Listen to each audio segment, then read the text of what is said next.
अस्सलामुअलैकुम नाजरीन, आज की इस वीडियो में हम हजरत इदरीस अलैहिस्सलाम और मौत के फरिश्ते का एक अजीबो गरीब वाकया आपको बताएंगे। सैयदना इदरीस अलैहिस्सलाम एक दिन अपने काम से फारिग होकर बैठे थे कि मुल्कुल मौत आदमी की सूरत में मेहमान के तौर पर रात को हजरत इदरीस अलैहिस्सलाम के दरवाजे पर आन पहुँचे। हजरत इदरीस अलैहिस्सलाम हमेशा रोजा रखने वाले इंसान थे। जब शाम होती इफ्तार के वक्त आपका खाना जन्नत से आता, जिस कदर खाना होता वो खा लेते, बाकी खाना फिर जन्नत में चला जाता। उस दिन का खाना जब आया तो हजरत इदरीस अलैहिस्सलाम ने वो खाना उस मुसाफिर को पेश कर दिया, लेकिन मुसाफिर ने कुछ न खाया और कदम पर कदम रखकर इबादत करता रहा। हजरत इदरीस अलैहिस्सलाम उनका ये हाल देखकर बहुत मुतासिर हुए कि ये कौन शख्स है।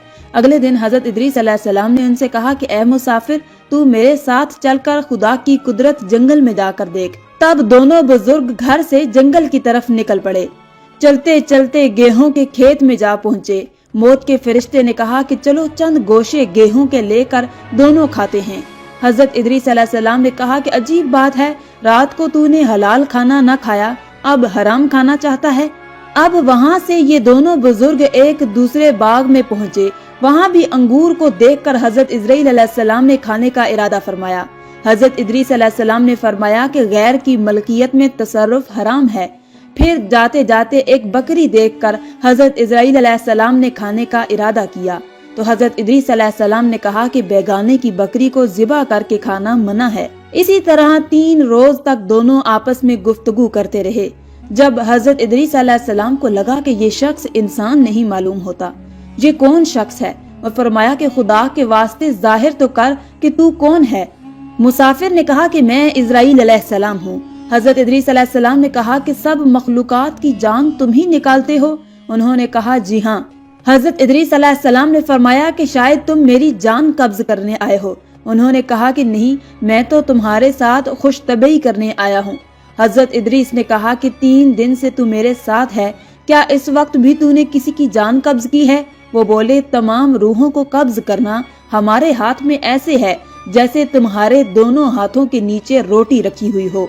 यानी जिसकी मौत का हुक्म मिलता है, अल्लाह पाक के हुक्म से मैं हाथ बढ़ाकर उसकी जान कब्ज कर लेता हूँ। और बोला, हजरत इदरीस अलैहिस्सलाम, मैं चाहता हूँ कि आपके साथ रिश्तेदारी कायम करूँ। हजरत इदरीस अलैहिस्सलाम ने फरमाया कि मैं तेरे साथ रिश्ता बरादरी कायम करूँगा, आप मुझको रूह कब्ज करने की कड़वाहट दिखा दें ताकि मुझे ज्यादा खौफ हो और इबरत हो, मैं अपने खालिक की और भी ज्यादा इबादत करूं। मुल्कल मौत ने कहा कि मैं अल्लाह की खुशी के बगैर किसी की जान कब्ज नहीं करता। हजरत इदरीस अलैहिस्सलाम ने खुदावंद कुद्दूस की बारगाह में अर्ज की और फिर जान कब्ज करने का हुक्म मिलने पर जान कब्ज कर ली गई। फिर मौत के फरिश्ते ने अल्लाह की बारगाह में दुआ मांगी और अल्लाह ताला ने उनको जिंदा कर दिया। हजरत इदरीस अलैहिस्सलाम ने मुल्कुल मौत को अपनी गोद में ले लिया और दोनों ने आपस में रिश्ता बरादरी कायम कर ली। फिर मौत के फरिश्ते ने उनसे पूछा, ए इदरीस अलैहिस्सलाम, जान निकलने की तलखी कैसी थी? वो बोले, जैसे किसी जिंदा जानवर की खाल सर से पांव तक उतारी जाती है। तो मौत के फरिश्ते ने कहा कि ए भाई, कसम है रब्बुल आलमीन की, जैसे मैंने तेरे साथ एहसान किया और जितनी आसानी मैंने तेरे साथ की, ऐसा मैंने किसी के साथ भी नहीं किया।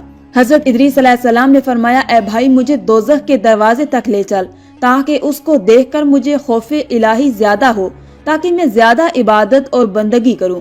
तब मौत के फरिश्ते ने अल्लाह के हुक्म से उनको दोज़ख दिखाई। हजरत इदरीस अलैहिस्सलाम बोले, भाई, मुझे जन्नत देखने की आरज़ू है, देखकर खुशी हासिल करूं और इबादत ज्यादा से ज्यादा करूं। मौत के फरिश्ते हजरत इजराइल अलैहिस्सलाम उनको जन्नत के दरवाजे पर ले गए। फिर उन्होंने जन्नत के मनाजिर अपनी आंखों से देखे। फिर कहने लगे, ए भाई, मैं जान की तलखी सह चुका हूँ। फिर दोज़ख भी देखी और मेरा जिगर प्यास के मारे जल रहा है। इजाजत हो तो बहश्त में जाकर एक प्याला जाम पी लूं? तो उन्होंने कहा, हाँ, अगर तुम वापस आने का वादा करो तो।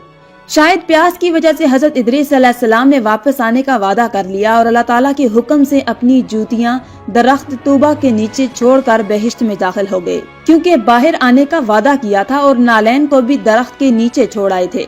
कुछ देर बाद मौत के फरिश्ते ने उनको आवाज दी, ए भाई, देर मत करो। जवाब में हजरत इदरीस अलैहिस्सलाम ने फरमाया, ए मेहरबान, अल्लाह ताला फरमाता है हर नफ्स को मौत का मजा चखना है। अब तो मैंने मौत का मजा चख लिया है اور میں دوزخ بھی دیکھ چکا ہوں، اور یہ بھی اللہ عز و جل فرماتا ہے ان کو وہاں کوئی تکلیف نہ پہنچے گی اور نہ ہی ان کو وہاں سے نکالا جائے گا، یعنی جنت میں جو گیا اس کو واپس نہ نکالا جائے گا۔ اے بھائی، اب میں ہرگز نہیں آؤں گا۔ بارگاہ الہی سے آواز آئی، اے اسرائیل علیہ السلام، تو حضرت ادریس علیہ السلام کو چھوڑ کر چلا جا، میں نے اس کی تقدیر میں یہی لکھا تھا۔ حضرت ادریس علیہ السلام موت کا مزہ چکھ کر اور دوزخ کو بھی دیکھ کر جنت میں جا رہے تھے۔ تب حضرت اسرائیل علیہ السلام بولے، ہر نبی پر جنت حرام ہے جب تک کہ جنت میں خاتم الانبیاء حضرت محمد مصطفیٰ صلی اللہ علیہ وآلہ وسلم داخل نہ ہوں۔ پھر آواز آئی، اسرائیل، میں بہشت کو دریغ نہیں رکھتا، لیکن پہلے محمد صلی اللہ علیہ وآلہ وسلم داخل ہوں گے، ان کے بعد ان کی امت داخل ہوگی۔ حضرت ادریس علیہ السلام تو بہشت میں چلے گئے۔ اب ان کے سب فرزند ان کی جدائی میں گریہ ازاری کرنے لگے، ان کی یاد میں آنسو بہاتے اور بہت روتے۔ ایک دن ابلیس ان کے پاس آیا اور کہنے لگا کہ تم رویا مت کرو، میں تمہارے باپ کی سی ایک صورت بنا دیتا ہوں، تم اس کو دن رات دیکھنا اور پوجنا، اس سے تمہارا سب درد اور دکھ ختم ہو جائے گا اور تب تم سب خوش رہو گے۔ تبھی ابلیس نے ایک ایسی صورت بنائی کہ حضرت ادریس علیہ السلام کی شکل اور اس مورتی میں کوئی فرق نہ تھا، اور وہ لوگ اس صورت کو پوجا کرتے تھے، یہاں تک کہ دھیرے دھیرے بت پوجنے کا رواج پوری دنیا میں پھیل گیا۔ پورب سے لے کر پچھم تک یہ رواج جاری رہا، کوئی آدمی اللہ تبارک تعالیٰ کو نہ جانتا، نہ کسی کے پاس علم تھا اور نہ ہی اچھا عمل۔ بعد میں اللہ تعالیٰ نے حضرت نوح علیہ السلام کو پیغمبر بنا کر بھیجا تاکہ ان کو ہدایت کی راہ بتائے۔